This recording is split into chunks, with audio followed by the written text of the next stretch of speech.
हम आएंगे तो गर्मी थोड़ी बढ़ जाएगी। ऐसा मैं नहीं कह रहा हूँ, ऐसा यूपी पुलिस कांस्टेबल का नोटिफिकेशन कह रहा है। जैसा कि आप सभी को पता है कि जब से नोटिफिकेशन आया है कल से, तभी से यूट्यूब पर पूरी मार्केट में एकदम तहलका सा मच गया, किस तरीके से क्या करना चाहिए, कितनी वैकेंसी आई, कौन सी वैकेंसी नहीं आई, कौन सी आनी है अभी, और एज वालों को लेकर के। तो उसी के ऊपर हम बात करेंगे। जो आपकी वैकेंसी आई है नोटिफिकेशन को लेकर के, उसके ऊपर मैं आपको पहले तो बता दूं कि आपकी जो टोटल वैकेंसी आई वो आई है आपकी 60,244 वैकेंसी, जो कि अब तक की ऐतिहासिक भर्ती है यूपी पुलिस में। ठीक है, अब हम बात करते हैं। आप सभी का एक डाउट है कि ये जो वैकेंसी आई है ये सिर्फ और सिर्फ सिविल पुलिस की आई है, यानी कि पेपर में कटिंग चल रही थी वो कहीं तक सच निकली और उसमें 60,000 प्लस जो वैकेंसी आई वो सिविल पुलिस की ही आई है। अब आपके मन में डाउट होगा कि पीएससी की क्यों नहीं आई, अभी यूपीएसआई क्यों नहीं आई। तो देखिए, सबसे पहले मैं आपको बता दूं, ये आपके पास बहुत बड़ा मौका है और एक ये प्लस पॉइंट ही है कि इसमें सिर्फ और सिर्फ सिविल पुलिस की आई है। क्योंकि अब आपकी जो पीएससी की आएंगी, यूपीएसआई की आएंगी, या और भी आपकी जो वैकेंसी आएंगी जेल बॉर्डर, उनमें आपको अलग से नोटिफिकेशन देखने को मिलेगा। यानी कि जितने नोटिफिकेशन उतने ही आपके चांस ज्यादा, क्योंकि जितने नोटिफिकेशन आएंगे उतने ही आपको जो एग्जाम में बैठने का ज्यादा मौका मिलेगा। तो ये आपके लिए बहुत अच्छी बात है। और दूसरी बात हम करते हैं अभी एग्जाम को लेकर के कि आपका एग्जाम है वो कब हो सकता है। तो देखिए, मैं आपको बताऊं कि आपका जो एग्जाम है वो जिस तरीके से जो चीजें चल रही थी 11 फरवरी की, वो आपको भी सबको अफवाह लग रही थी। ये मैं आपसे पहले ही कह रहा था, वो बात अब सच हो गई ना कि किसी के भी बहकावे में आप आकर के ये ऐसा मत कर लेना कि अपनी तैयारी को छोड़ दें, क्योंकि वही चीज अब सामने आ गई। अगर किसी ने पहले से आपने तैयारी नहीं की है, तो अगर आपका फरवरी में एग्जाम है 11 फरवरी को, तो बताओ आप कैसे किस तरीके से अब कर पाओगे।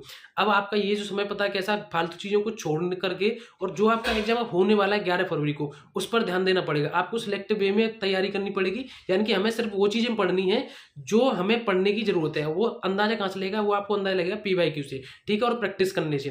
क्योंकि आपका जो एग्जाम है, अभी भी आप ये मार करके चलिए कि हमारा जो एग्जाम है वो 11 फरवरी को ही होने वाला है, क्योंकि भर्ती बोर्ड ने इतना जल्दी नोटिफिकेशन निकाल दिया है। और इसमें मुश्किल से कितने दिन दिए हैं आपको पता है कि 27 दिसंबर के इसके नोटिफिकेशन जो चालू हो जाएंगे ऑनलाइन फॉर्म, और इसकी लास्ट डेट है वो सिर्फ जनवरी में ही है। ठीक है, जनवरी ऐसा नहीं कि लास्ट तक ही हो, ठीक है। तो इसलिए आपको अच्छी तरीके से तैयारी करनी है। देखिए, उससे पहले मैं आपको बताऊं, अभी एज के ऊपर भी बात करेंगे। जिन भाई बहनों को एज में छूट नहीं मिली है उनके लिए ये एक बहुत बड़ी एक, जिस तरीके से एक खुशी का माहौल बना, उसी तरीके से एक दुख का माहौल भी बन गया उनके लिए कि उनमें एक भी दिन की उनको कोई छूट नहीं मिली है। उससे पहले मैं आपको बता दूं कि ये जो समय आपका अच्छे तरीके से पढ़ने का है, तो मैं आपके लिए एक अच्छी बेस्ट बुक की बात करूं, जो एक स्टडी गाइड बुक, यानी कि जिसमें आपको मैथ, रीजनिंग, हिंदी और जीएस मिल जाएगी।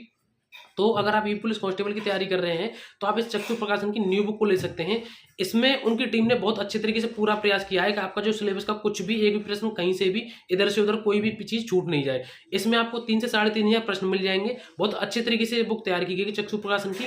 इसी के साथ साथ आपको प्रैक्टिस लगाने की भी जरूरत पड़ेगी, क्योंकि हम अगर तैयारी करेंगे उसके बाद हमें प्रैक्टिस भी लगानी पड़ती है। तो उसके लिए इनके प्रैक्टिस सेट भी आते हैं। इसमें भी आपके 2 से 2,500 प्रश्न मिल जाएंगे और इसमें आपको 10 प्रैक्टिस सेट मिल जाएंगे। बहुत अच्छे तरीके से पूरी टीम ने, चक्षु की ने बहुत अच्छे तरीके से बुक तैयार की है। आप इसको परचेज कर सकते हैं, क्योंकि अब आपके पास इतना समय नहीं है कि इधर उधर की चीजों को पढ़ें। इस बुक में आपको सिलेक्टिव चीजें बताई गई हैं। तो अगर आपको ये बुक लेनी हो तो इसकी लिंक मैंने डिस्क्रिप्शन में दे दिया, वहां से इस बुक को परचेज कर सकते हैं। ऑफलाइन भी ये बुक आपको मिल जाएगी। इसका डिटेल एक्सप्लेनेशन भी बहुत अच्छे तरीके से इन्होंने बताया इस बुक में, ठीक है। अब हम बात करते हैं एज को लेकर के।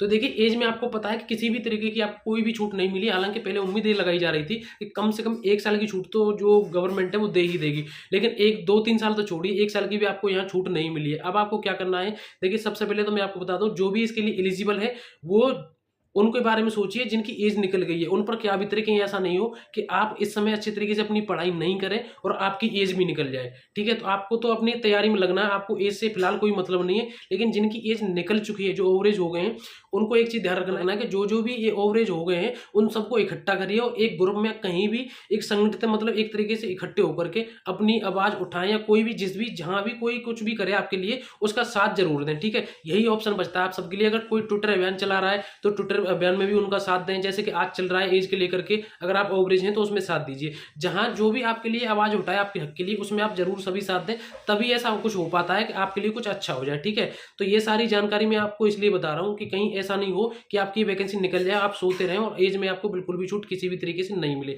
हालांकि आप सबके साथ गलत हुआ है। दूसरी बात मैं आपको बता दूं कि मैं फिर कह रहा हूं, जो भी तैयारी इसके लिए कर रहे हैं अच्छे तरीके से करते रहें। फरवरी को ही माने, अभी भी आपके दिमाग में ये चलना चाहिए कि हमारा जो एग्जाम है वो 11 फरवरी को ही होगा, क्योंकि अभी तक किसी भी तरीके से कोई भी चीज़ ऐसी देखने को नहीं मिली है कि हमें कहीं से भी ऐसा लगे कि आपका ये जो एग्जाम है वो 11 फरवरी को नहीं होगा। ठीक है, रही बात पीएससी की वैकेंसी की और एसआई की वैकेंसी की, वो भी आपको धीरे धीरे देखने को मिलेंगे, क्योंकि जितने ज़्यादा नोटिफिकेशन उतनी ज़्यादा आपको चांस, क्योंकि जितनी आप इसमें फॉर्म भरेंगे, आपको पता है ये जो आपकी सिविल पुलिस की वैकेंसी आएगी, उधर आपकी यूपीएसआई की आएगी, जेल वार्डर की आएगी, रेडियो ऑपरेटर की आएगी, तो इसमें अगर आप 3-4 एग्जाम बैठेंगे तो ऐसा मतलब एक पॉसिबिलिटी ज़्यादा बढ़ जाती है सिलेक्शन की। अगर इसमें हमारा नंबर आ जाएगा, इसमें नहीं आया तो उसमें आ जाएगा, उसमें भी नहीं आया तो उसमें आ जाएगा, इस तरीके से।